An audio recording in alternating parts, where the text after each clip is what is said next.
Hello everyone, I'm Zalver Nelson Jr., the developer of All Hail the Spider God, Screw Bear Dad, and Mazurka Ghost in Italy, and today I'm very happy to, as always, be joined by my co-hosts of the Ramjet Anvil show, the lead developers of Volo Airsport at Ramjet Anvil, Martin. Hey, that's me. I'm currently completely immersed in VR. And Frank. Hi. And today, as you may be able to tell just slightly by the Ghost in the Shell-esque headgear that Martin is wearing, we're playing Volo Airsport in VR. In 3.7, because that's apparently a thing we can do now, right? Yeah. Well, I'm doing it, so it must be possible. Anything is possible with the magic of computers.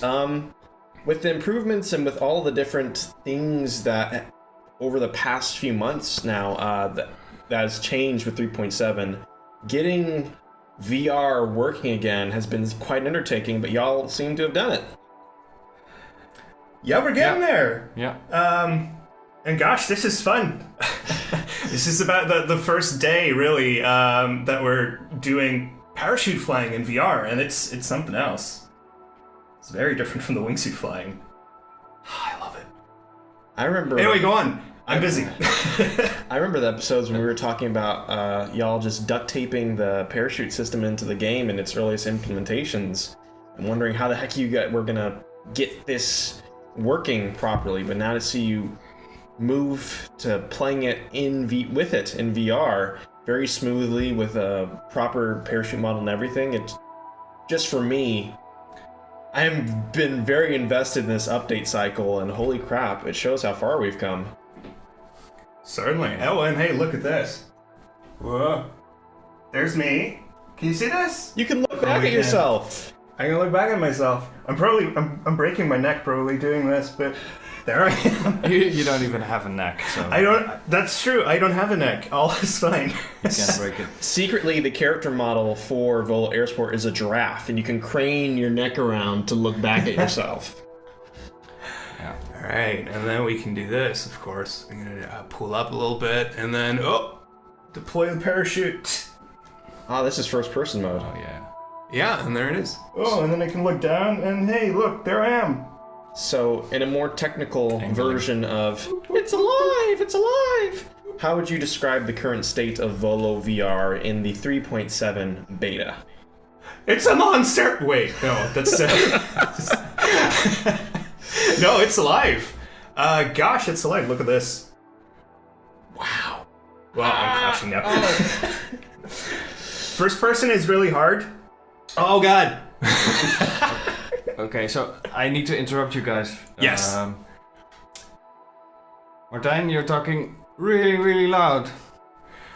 And it's kind of annoying, I'm sorry to say. It's because I'm so immersed. Okay. Resume regular programming. Sorry about that. So, Frank, you were saying about the state of Volo VR?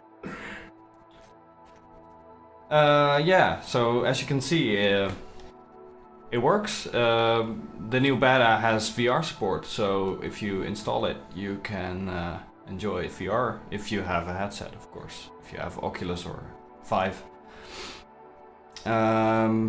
So it's up to par with the current release, 3.6, and that means yeah, all the stuff's in there, including VR with parachutes. Whoa. As you can see, Which is new. Alright, I'm gonna go back to third person. Catch a breather. Oh my God.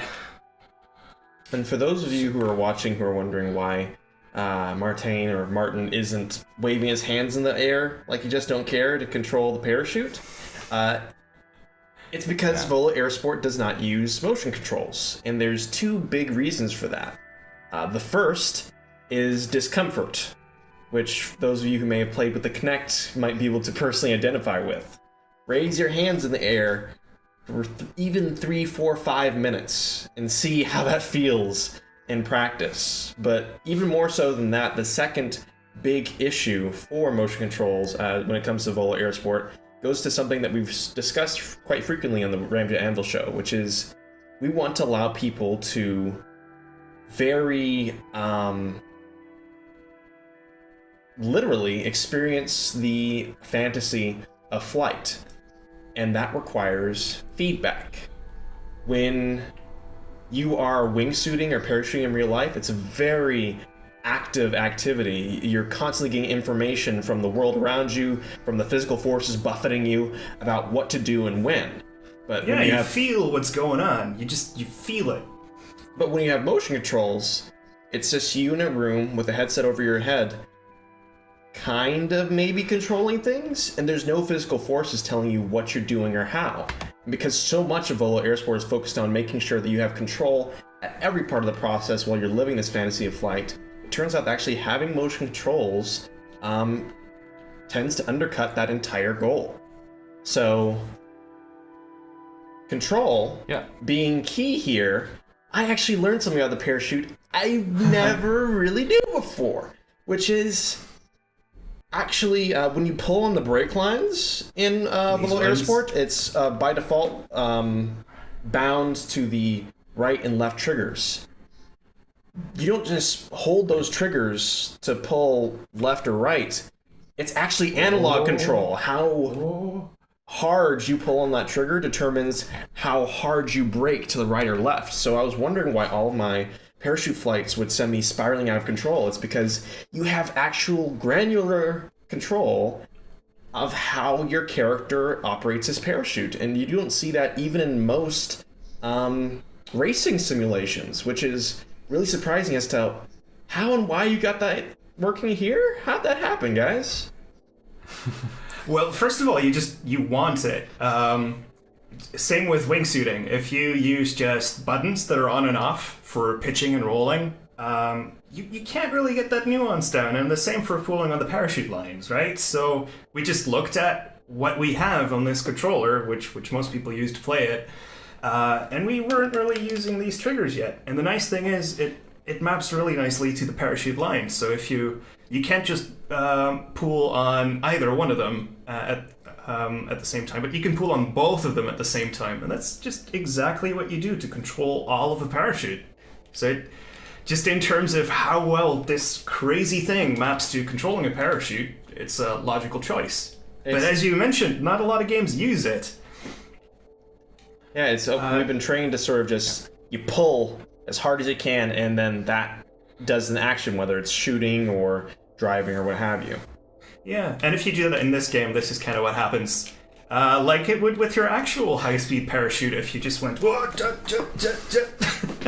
And what's weird, and it's something I've tried to mimic in my own games that are narrative-based, it's... of course, with games lacking physical sensation, there's certain things that are difficult to approximate, and you try to approach the physical sensation as best you can, whether it's with screen shake or with motion blur or depth of field or whatever techniques you really have.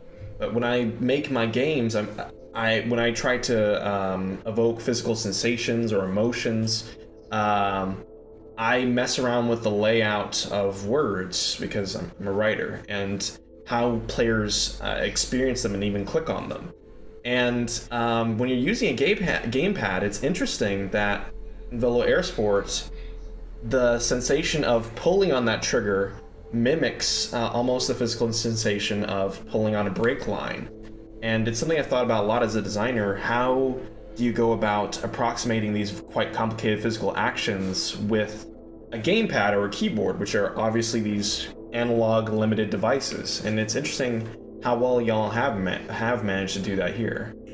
It was interesting to see you play, just to elaborate on that a little bit, because you were having trouble with it because you didn't know that was a possible thing, that it was analog and that you could just lightly press these things down.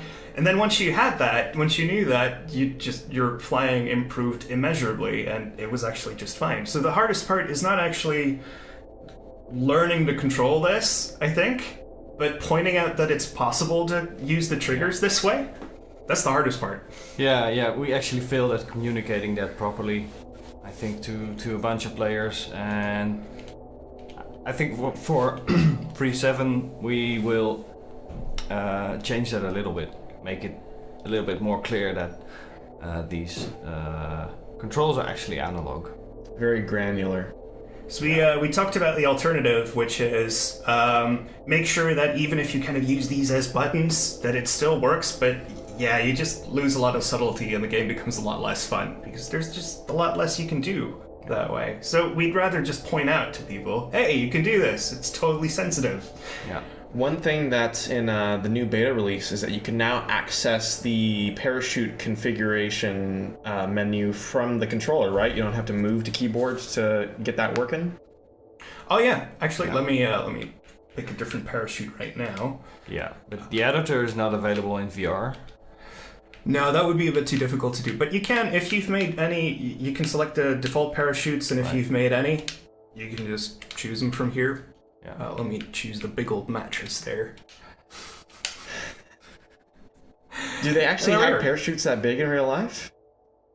Oh yeah. Wow. Yeah, this is designed to just be a beginner parachute, and beginner parachutes are huge, slow, and bulky, and you can just pretty much do nothing, and you'll land safely.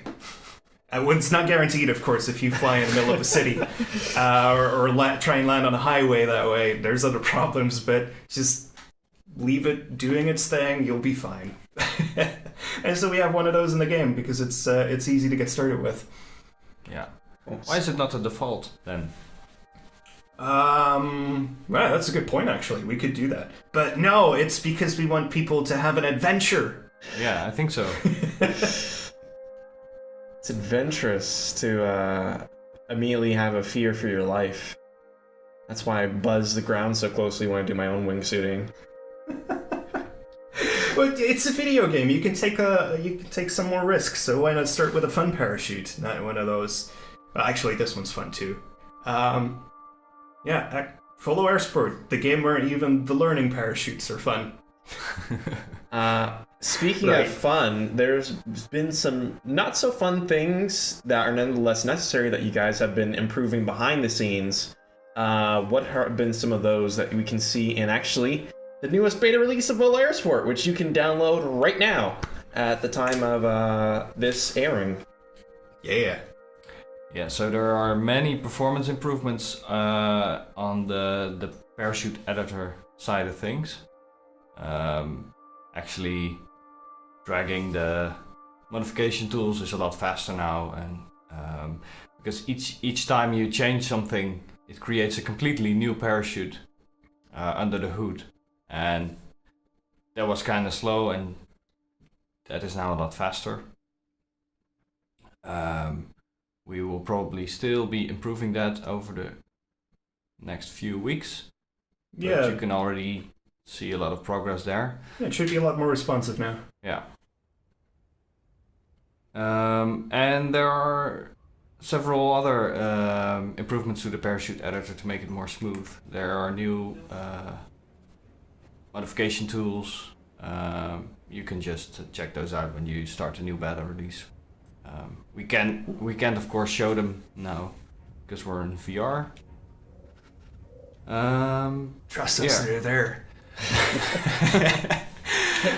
Quick thing, can you look at your arms real quick and see how they change when you very subtly adjust the parachutes, the breakaways? Well, it's tough to see because I have to look at the rest of my body now. So you can see it in relationship to the rest of my body. Let's see if I can do it. Pool. Yeah, but then we immediately, like, the moment I do more than a small tug, we immediately start rotating. So it's kind of tough. It's kind of tough to see. First person is intense. Wow. Okay. Ground. Yes, exactly. Well, that's what happens when you start going for, hey, how do my arms look when you're doing crucial piloting? Just like someone admiring their biceps, like, oh. It's really easier to see in third person, actually. We're here now. Like, it's once you start turning, you kind of lose your frame of reference, but you can see. Well, it's tiny motions, and then even those kind of make me do this. Oh my god. On that note, actually, some improvements just for the parachute flight. We have relaxed the muscles for the character once the character is underneath the canopy. We really So gave the character before- a deep tissue massage. Exactly. It was really needed because the character would just tense up completely. I'm wingsuiting, need to put all my force into this.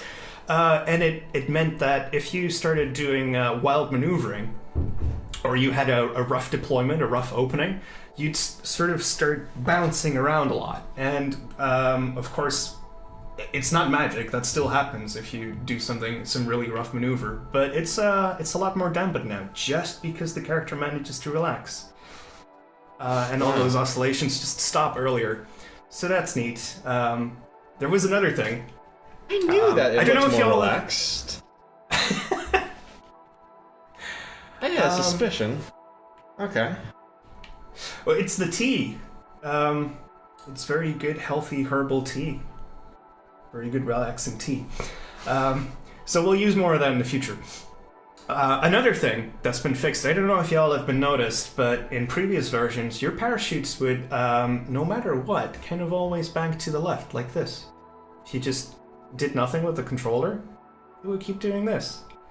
And while by no means a disaster, and you could control the parachutes and actually learn to ignore it after a while, it did make some things more difficult. But now, if I just let go of the controls for a while, and actually let me go over to a place where I won't immediately hit a mountain. Let's see, just this direction. Let me straighten out a little bit. Now if I let go of the controller, no such thing happens, and it's just actually a stable parachute, like it ought to be. So, And so when you were I talking in underestimated earlier how much weeks, this would change things. Sorry? I'm sorry. I was just saying. So when you were talking about in earlier weeks, how some tweaks need to be done to ensure that parachutes remained consistent, as with the Volo Air Sport flight model. This is the kind of thing you meant. Exactly. This would, depending on the parachute, it would mess you up either a tiny bit or a lot. And now it's just gone. So there's a range of parachutes that now became viable to fly that first weren't before. And also, if you just want to have a relaxing parachute flight, like with this, where you can just go, look at the scenery. Like that whole worry is gone now. Now, not So only it's- can you relax, but Volo person can relax with you. Yeah, we should call this the relaxing update, really. So, And then you go into first person, and it's all very non-relaxing. this is the 3.7 beta relaxing update. Yes. We're calling that now.